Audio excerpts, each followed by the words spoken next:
নজর রাখতে হবে শিলিগুড়ি থেকে ভোটের আগে শিলিগুড়িতে অনশনে এবারে বিধায়ক শঙ্কর ঘোষ। 24 ঘন্টার অনশনে বিজেপি বিধায়ক তহবিল আটকে রাখার অভিযোগে অনশন। শিলিগুড়ির নেতাজি মোড়ে নেতাজির মূর্তির পাদদেশে চলছে অনশন।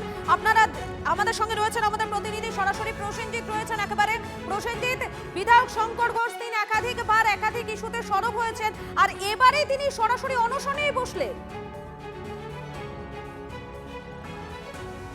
দেখো, প্রত্যেক বছর 60 লক্ষ টাকা করে 5 বছরে 3 কোটি টাকা পান এই রাজ্যের বিধায়করা। শঙ্কর ঘোষের অভিযোগ, ভোটের মুখে বিধায়ক হিসেবে তিনি যে প্রকল্পগুলোর কথা বলছেন সেই প্রকল্পগুলো ছাড়পত্র দেওয়া হচ্ছে না। কোথাও সেই প্রকল্পগুলো ছাড়পত্র পেলেও তার কাজ শুরু করা হচ্ছে না। অন্তত 9টি প্রকল্প যেগুলো ছাড়পত্র পেয়েছিল তার মধ্যে সেগুলোর কাজ শুরু হয়নি। এর আগে তিনি এসডিডিতে ধর্ণা দিয়েছেন, তাতেও লাভ হয়নি। বারবার ডেপুটেশন দিয়েছেন, তাতেও লাভ হয়নি। সে কারণেই কিন্তু ভোটের আগে শঙ্কর ঘোষ বসেছেন 24 ঘন্টা অনশনে, যেখানে তার দাবি বারবার বলেও যেহেতু কাজ হচ্ছে না তাই এই অনশন। আমি একবার শঙ্কর ঘোষের কাছে সরাসরি যাই। শঙ্করদা, কেন এই অবস্থান অনশন? দেখুন, বিরোধী দলের বিধায়ক হিসাবে বিধানসভার অভ্যন্তরে প্রথম দিন থেকে আমি তহবিল আটকে রাখার অভিযোগে অনশন। শিলিগুড়ির নেতাজি মোড়ে নেতাজির মূর্তির পাদদেশে চলছে অনশন। আপনারা আমাদের সঙ্গে রয়েছেন আমাদের প্রতিনিধি সরাসরি প্রসেনজিৎ রয়েছেন একেবারে। প্রসেনজিৎ, বিধায়ক শঙ্কর ঘোষ তিনি একাধিক ইস্যুতে সরব হয়েছেন, আর এবারে তিনি সরাসরি অনশনেই বসলেন। দেখো, প্রত্যেক বছর 60 লক্ষ টাকা করে 5 বছরে 3 কোটি টাকা পান এই রাজ্যের বিধায়করা। শঙ্কর ঘোষের অভিযোগ, ভোটের মুখে বিধায়ক হিসেবে তিনি যে প্রকল্পগুলোর কথা বলছেন সেই প্রকল্পগুলো ছাড়পত্র দেওয়া হচ্ছে না। কোথাও সেই প্রকল্পগুলো ছাড়পত্র পেলেও তার কাজ শুরু করা হচ্ছে না। অন্তত 9টি প্রকল্প যেগুলো ছাড়পত্র পেয়েছিল তার মধ্যে সেগুলোর কাজ শুরু হয়নি। এর আগে তিনি এসডিডিতে ধর্ণা দিয়েছেন, তাতেও লাভ হয়নি। বারবার ডেপুটেশন দিয়েছেন, তাতেও লাভ হয়নি। সে কারণেই কিন্তু ভোটের আগে শঙ্কর ঘোষ বসেছেন 24 ঘন্টা অনশনে, যেখানে তার দাবি বারবার বলেও যেহেতু কাজ হচ্ছে না তাই এই অনশন। আমি একবার শঙ্কর ঘোষের কাছে সরাসরি যাই। শঙ্করদা, কেন এই অবস্থান অনশন? দেখুন, বিরোধী দলের বিধায়ক হিসাবে বিধানসভার অভ্যন্তরে প্রথম দিন থেকে আমি বিধায়ক উন্নয়ন তহবিল খরচা করবার ক্ষেত্রে প্রশাসনিক যে প্রতিবন্ধকতা সেই প্রতিবন্ধকতার বিরুদ্ধে বিধানসভার ভেতরে এবং বাইরে এই 5 বছর ধরে লড়াই করে যাচ্ছি। আমাদের যে অর্থ বিধায়কদেরকে দেওয়া হয় শাসক এবং বিরোধীদের, সেই অর্থ দিয়ে এক গ্লাস জল গরম পর্যন্ত করা যায় না। কিন্তু দুর্ভাগ্যবশত বর্তমান শাসক দল তৃণমূল কংগ্রেস তারা রাজনীতি করবার জন্য তারা বিরোধী দলের বিধায়করা কাজ করেন না এই বার্তা মানুষের কাছে পৌঁছানোর জন্য তারা এই টাকা আটকে দেন। আমি এই বিষয় নিয়ে মুখ্যমন্ত্রী যখন আবেদন করেন বিধানসভায় যে আপনারা এই টাকা বিধায়ক উন্নয়ন তহবিলের টাকা আমাদেরকে দিন, আমাদের কর্পোরেশন এসজেডিএ বা আমাদের যে সংস্থা রাজ্য সরকারের আছে তাদেরকে দিন, আমরা উন্নয়নমূলক প্রকল্প করব। আমি মুখ্যমন্ত্রীকে চিঠি দিই, তিনি তার উত্তর দেননি। কেন? আমি তো টাকা দিতে চাই। আমি মুখ্য সচিবকে দিই, আমি স্পিকার সাহেবকে দিই, আমি মন্ত্রীদেরকে দিই, আমি স্ট্যান্ডিং কমিটির চেয়ারম্যানকে দিই, এমনকি আমি মাননীয় মেয়র সাহেবকে দেখা করে পুরো টাকাটা কর্পোরেশন ইউটিলাইজ করুক তার জন্য আবেদন করি। তিনি দেখা করেননি, বিভ্রান্তিকর তথ্য দিচ্ছিলেন।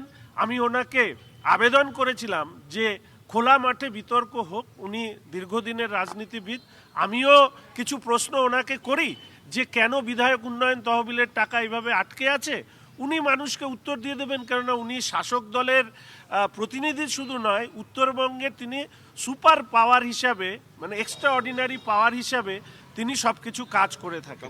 কতগুলো প্রকল্প, এবং এই ক্ষেত্রে আমি আপনাদেরকে বলবো, আপনাদের এখানে ক্যামেরা আছে সবার, আপনারা যান উদয়ন সমিতিতে।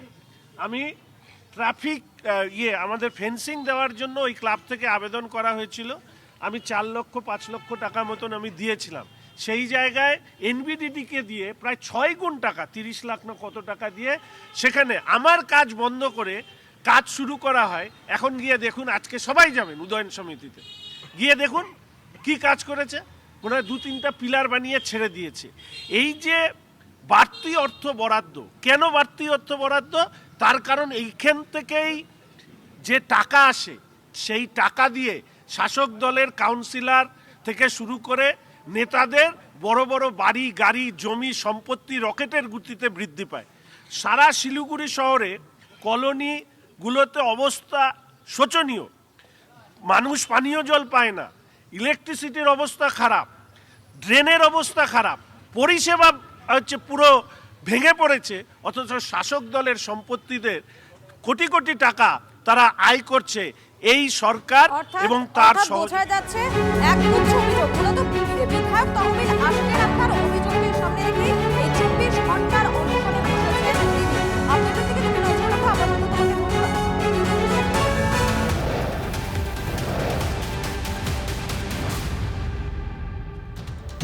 বীরভূমে খয়রাশালের সভা থেকে বিজেপিকে কেষ্টর চ্যালেঞ্জ। জনসভায় বিজেপির জমায়েত বেশি হলে প্রার্থী দেবে না তৃণমূল। তৃণমূলের জনসভায় লোক কম হলেই প্রার্থী দেব না, এই হিম্মত আছে বিজেপি। গেরুয়া ব্রিগেডকে চ্যালেঞ্জ করে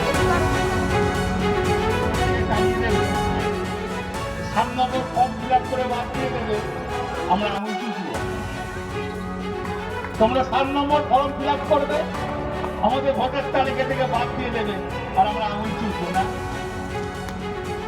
আমরা এই মাটিতে জন্ম, তোমাদের ক্ষমতা নয়, আমাদের কিন্তু তোমরা বাদ দিয়ে দেবে। আমাদের সঙ্গে আছে জানো, আমাদের সঙ্গে আছে আল্লাহ, ঈশ্বর, মমতা ব্যানার্জি এবং অভিষেক ব্যানার্জি। দেখতে চাও? চ্যালেঞ্জ করছি বিজেপিকে, তোমরা একটা জনসভা ডাকো, আমরা একটা জনসভা ডাকবো। যদি আমাদের লোক কম হয়, মানুষ যদি আমাদের সমর্থন না করে, ক্যান্ডিডেট দেবো না। পারবে চ্যালেঞ্জ করতে? হিম্মত আছে? এই খয়রাশালের মাটিতে চ্যালেঞ্জ করছি। শিউরির সভা থেকে মিঠুনের খেলা হোক বার্তা। তৃণমূলকে হঠাতে ঠিক সময় গোল দেওয়ার হুঁশিয়ারি মিঠুন চক্রবর্তী। তৃণমূলের পাল্টা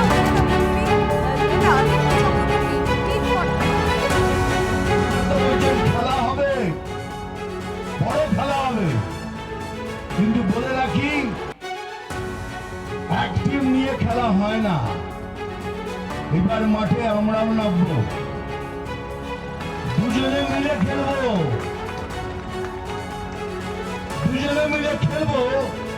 আর দেখবেন ঠিক সময় পেনাল্টিতে বলটা বসিয়ে টুক করে গোল দিয়ে দেবো।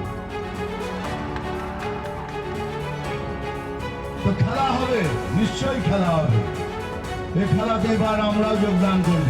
যে ব্যবহার করবেন ঠিক সেই ব্যবহার ফেরত দিন ওদের, সেটাই হবে আমাদের অ্যাকচুয়াল লড়াই। যেভাবে ওরা আমাদের সাথে ব্যবহার করবে ঠিক সেইভাবে ওদেরও ফিরিয়ে দিন, তবেই হবে অ্যাকচুয়াল লড়াই। খেলা হোক, ভালো হোক। বিজেপি চ্যালেঞ্জ না শুনলে তাদের যে কটা কর্মী আছে হাতে গোনা, সে কটাও তো 26-এ নির্বাচন ধরে রাখতে পারবে না।